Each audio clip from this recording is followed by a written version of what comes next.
Well, a very good morning on the 20th day of June 24 from Aberfeldy Parish Church grounds. I'm parked up sensibly in a small car today because I'm going down the single track road to Ardeonaig. I thought I'd go down there for a coffee or something of that nature.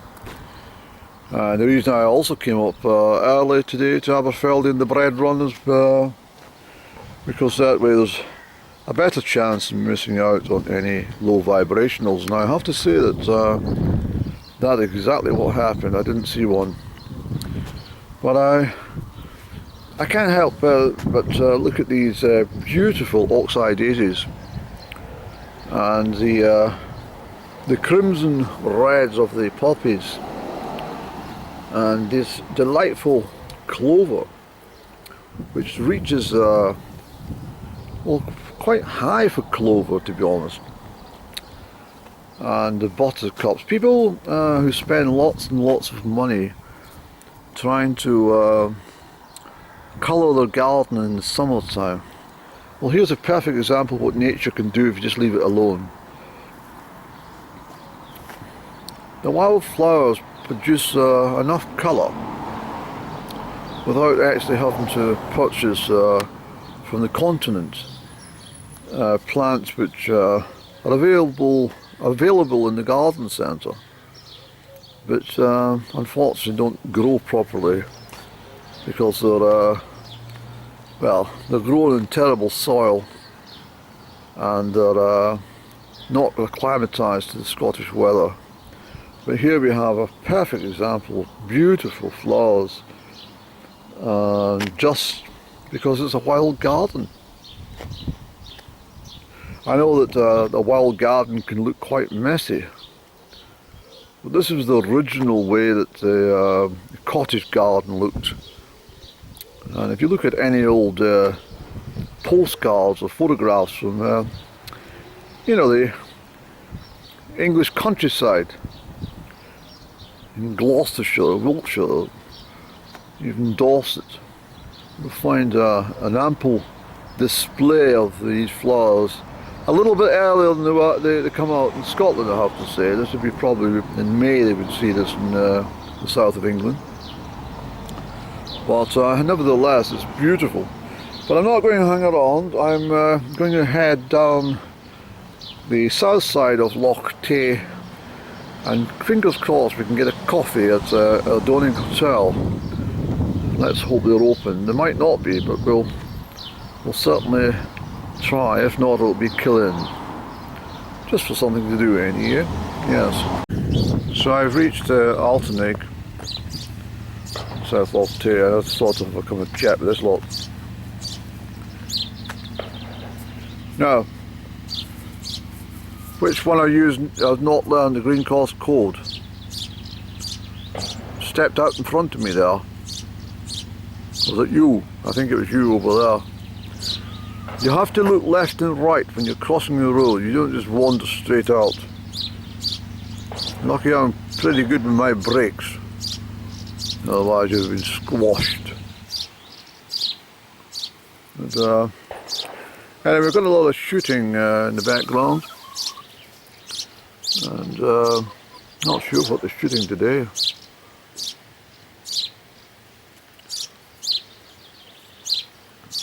A couple of young birds in here. There's a young sparrow there. I hear him chipping away. There we can see him.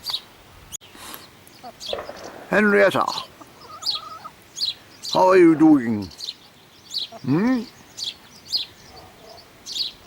Henrietta and Georgina. Yes.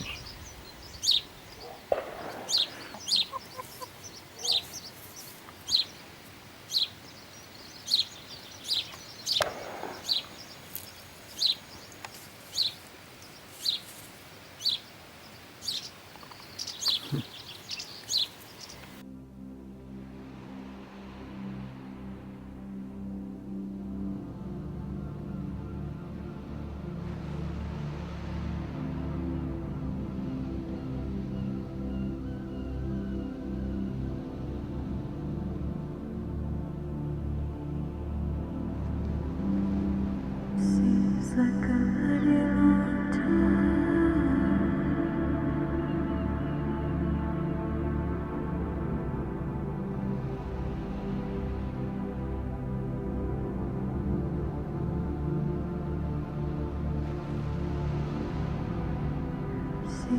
like a very long time.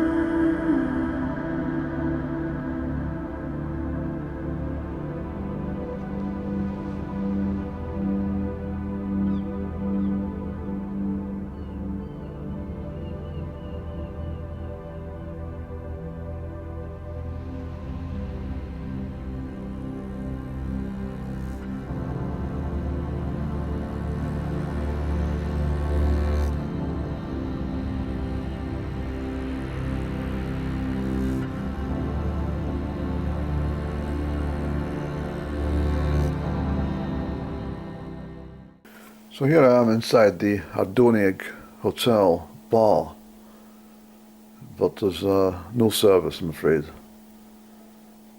But I hear people in the background, so I might have to edit. And yeah, let's get organised first, and we'll have a chat, shall we? Yeah, so I thought of a way to. So a very kind lady's come along, give me some assistance. She's actually handed me a lunch menu, which I on the whole is actually quite reasonably priced. I know that many people might not think that, but I have to tell you that the prices are good in comparison with some places you go. That's well, it's a sort of level playing field when it comes to food, isn't it? Nothing under £15 for a lunch dinner now, at lunch at all nowadays. And if you have a soup, then also you're going to be paying a lot more. But I mean, even the sandwiches are not bad, Sandy. £7. Well, soup and sandwich £12.50. It's not something you would do every day of the week, but if you were stuck or had a long walk, because I was just telling the lady it was 2015. No, it must have been earlier than 2015, Andy. Actually, I must tell her that it's not 2015, it was much, much earlier than that. It was probably way back about 2008. And my friend and I from work, we walked, he had never done it, so I said, well, I'll attempt. So, he left the car at my house. And then we got a little bus that goes up to Newtonbrig at 5 to 8 in the morning, at least it used to. We got dropped off there. Then we walked all the way to here.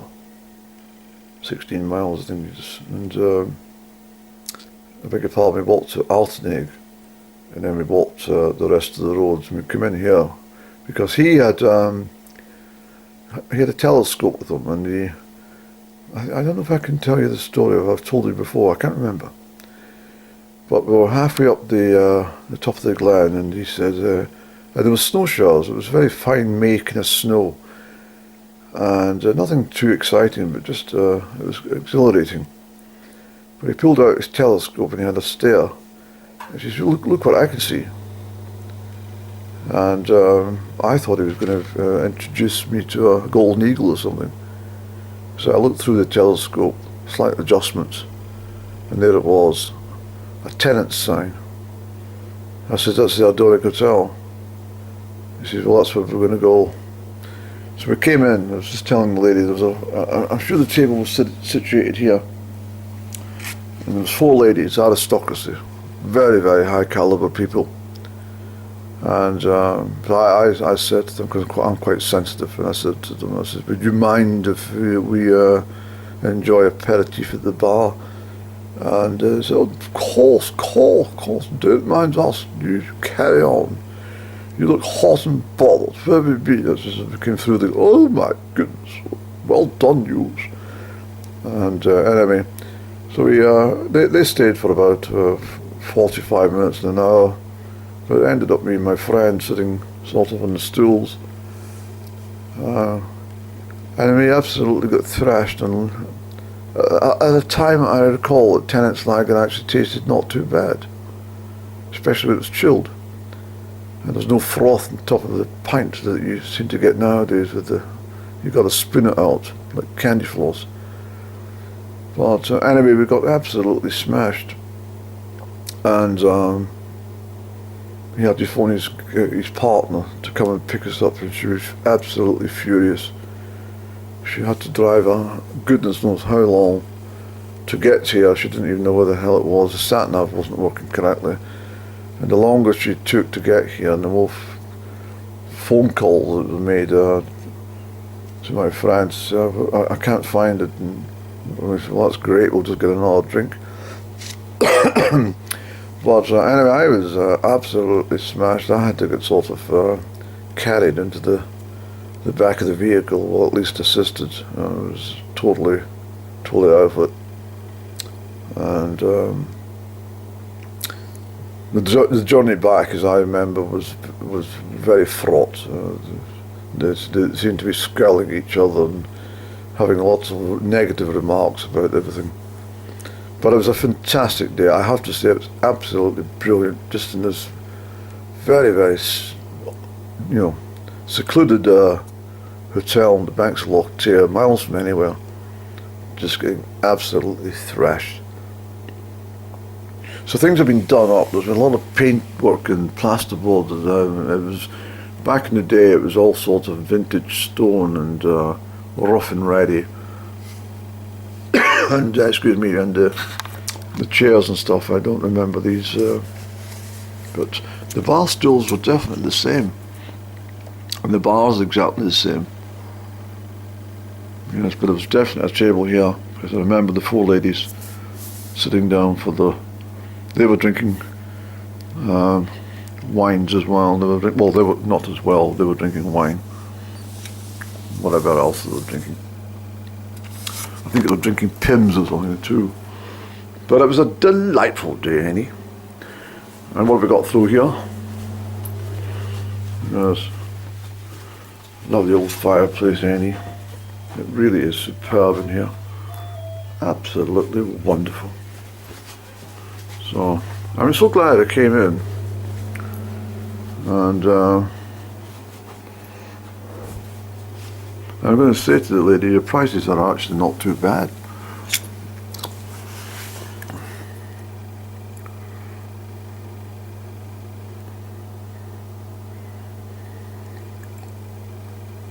Steak and ale pie. I had that not so long ago, but where Athel? Oh, thank you. So here we have a fantastic coffee. And I requested some hot milk. And this is homemade shop bread. I've already had one. It's a coffee shop. I mean, absolutely wonderful. The coffee is actually very good. It doesn't taste like that muck that sometimes you get in supermarkets. I couldn't help noticing up there was a bottle of Drambuie. Forgive me if I've ever told you this story.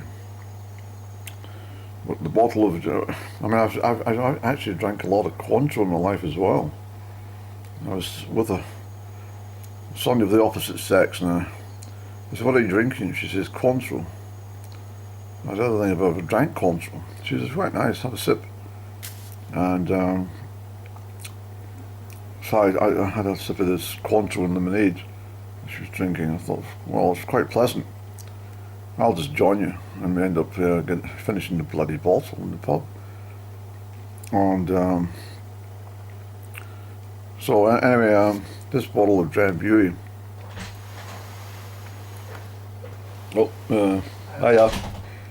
This bottle of Drambuie, I remember back in, well, the background to the story is quite simply, that's, you can see the Drambuie, you know what Drambuie looks like.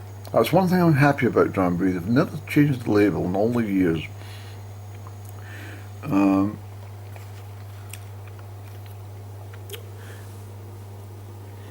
The house I used to stay in myself was a large detached Victorian villa in the town of Crieff on Colbell's Road. It used to be once upon a time it was a doctor's surgery. This is before the days of Crieff Health Centre, the medical centre. And it was constructed in the late 60s, early 70s. After the railway station closed, the land was purchased and a new health centre, as it's called, was constructed. Very nice place.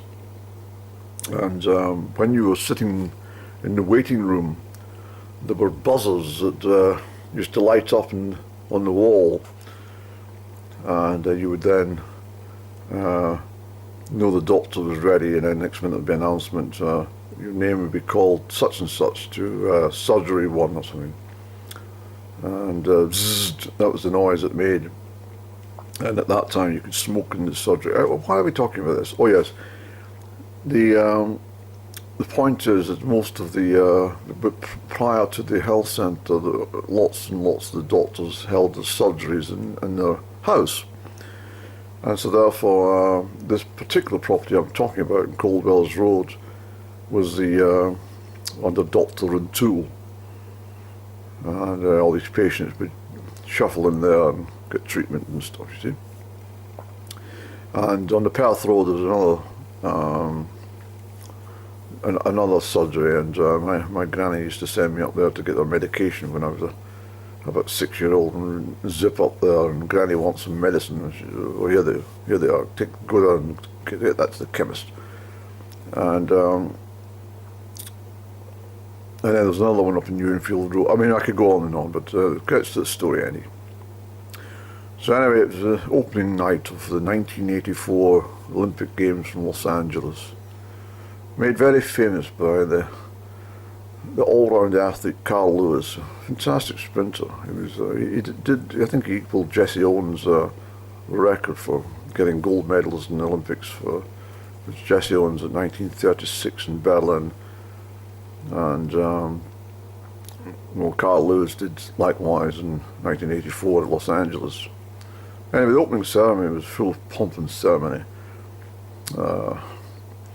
The Russians didn't turn up, of course, because the Americans had boycotted the 1980 Olympics in Moscow due to the Russians invading Afghanistan in 1979, you see. But anyway, why are we drifting from the story again? Oh yes, so I was gathered with my Belgian cousins, and because what happened is they owned the house, but no one owned it outright. It was a family business, and they had all had shares in the property. But eventually my late Uncle Dirk, he bought them all out, and that was the time when I was living there. But he's passed on now, I'm sorry to say. But back to the story, 1984, and my cousins and one of my friends and stuff, my female cousins and a couple of my friends and me were all in the property. And he said, any drink at all? And she went into the drinks cupboard and she came out with this array of whiskies and everything, and all sorts.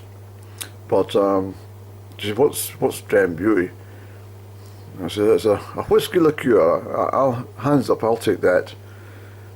And of course she filled a half-pint glass of Drambuie. And my friend Gordon said, oh, I don't think you should drink that, Andy.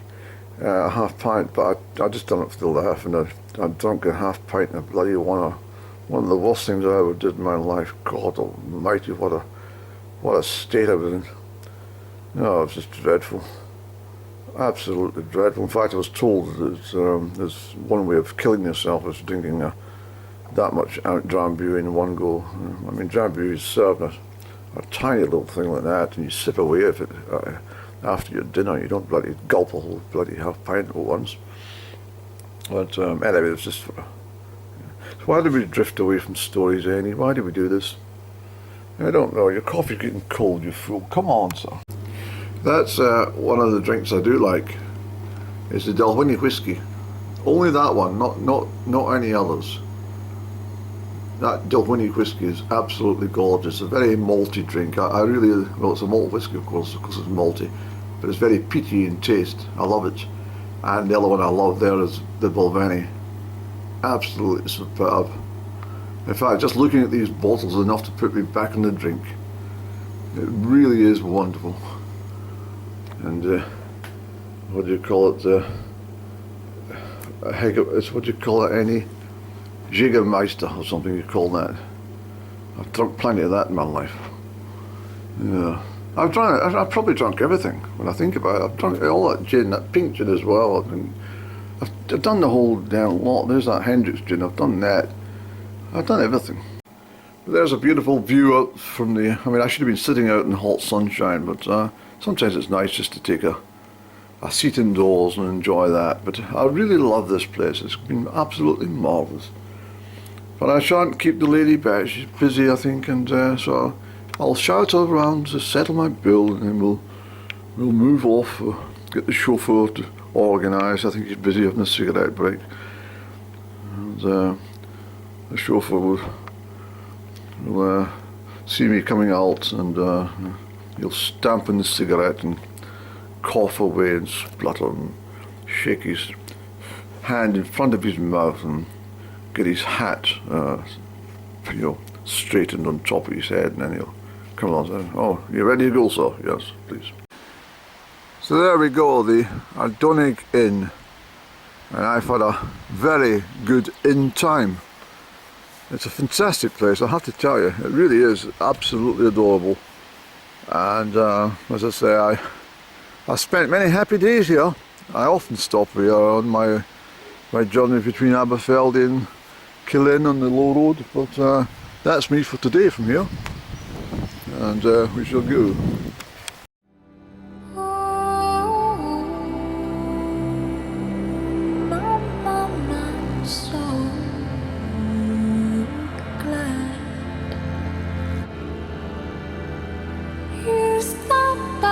Say hello to me. Remember that's the way it used to be. It seems like a mighty long time, my baby. It seems like a mighty long time.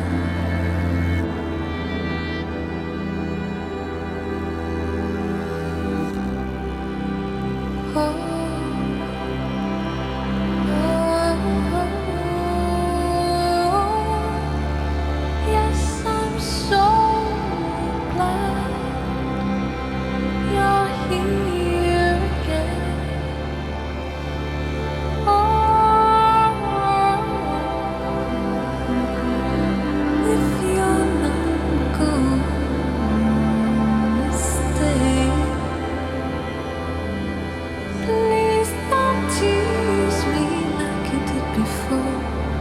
I still love you so. It seems like a mighty long time. So I stopped off at Killin Co-op. I've actually been in already. That miserable faced woman's she doesn't seem to be working there anymore. I'm not surprised actually. But the woman that was on the checkout today, absolutely first class, really chatty, had a right old blather about things, and it makes all the difference when you're spending money shopping just for basics. And I'm fortunate because I got in there and I needed butter, and there's 70 pence off the bloody price of the butter, so I thought that was a wonderful bargain, so I got two, and I can always freeze one, but it's really packed up my mood just to find that there was something off the price of butter. It's amazing what a small bargain can do to your mental state. But let's not keep the camera aimed at the doorways or the ATM because there's people around. But yeah, I thought I'll pop into the Clin Co-op and see if Misery Guts was on the checkout, but no, so that's the third time I've been in. It's just not over there, so I think she's probably had the bullet for being such a sour face. And I suppose another thing I like pulling in here for, Killin's not known for high fashion. This has always been the thing. And what I like about Killin is that the people wear exactly what they want to wear without, they do not care about how they look, as long as the clothes that they put on their body are functional. Do you understand? They keep you dry in wet weather, they keep you cool in hot weather, or they keep you warm in cold weather. So there's nothing fashionable about them. I mean, in some respects, you wouldn't even give some of these clothes to charity shop. They're so bloody awful. But it works in Killin, I have to tell you this. And ever since I can remember, coming up here in the lemonade lorry back in the late 70s, I've talked a lot about that recently because it's been a lot in my mind. I was thinking about this just as I was driving today, that I went as far as Pitlochry, and we went as far west as Crieff, and I mean all over. It was a wonderful job. It really was. It was absolutely brilliant. I have to say that I think that what the problem is when you're younger, you have a mindful radius of about maximum about 3 to 6 meters. Not even that. So anything outside that radius, you don't really pay too much attention to. And it's a bit of a shame. I mean, certainly, the buildings in that Killin from the old days, and there's been a lot of changes, of course, but I can't really remember. Well, I can. This is a strange thing. If I put my mind to it and I meditate, I can see people's faces, and the older ladies and the gentlemen with the walking sticks and check jackets and bonnets and stuff like that. I can't remember it all, you see. But what I'm trying to say is, well, it's cagoules. No one wears a cagoule anymore. But if they do, it's under a different name, isn't it? You wouldn't say, hold on, I grab my cagoule. There's a shower coming, I must get my cagoule. I should also say that it's 10 minutes to 2. But anyway, that's us from Killin Co-op.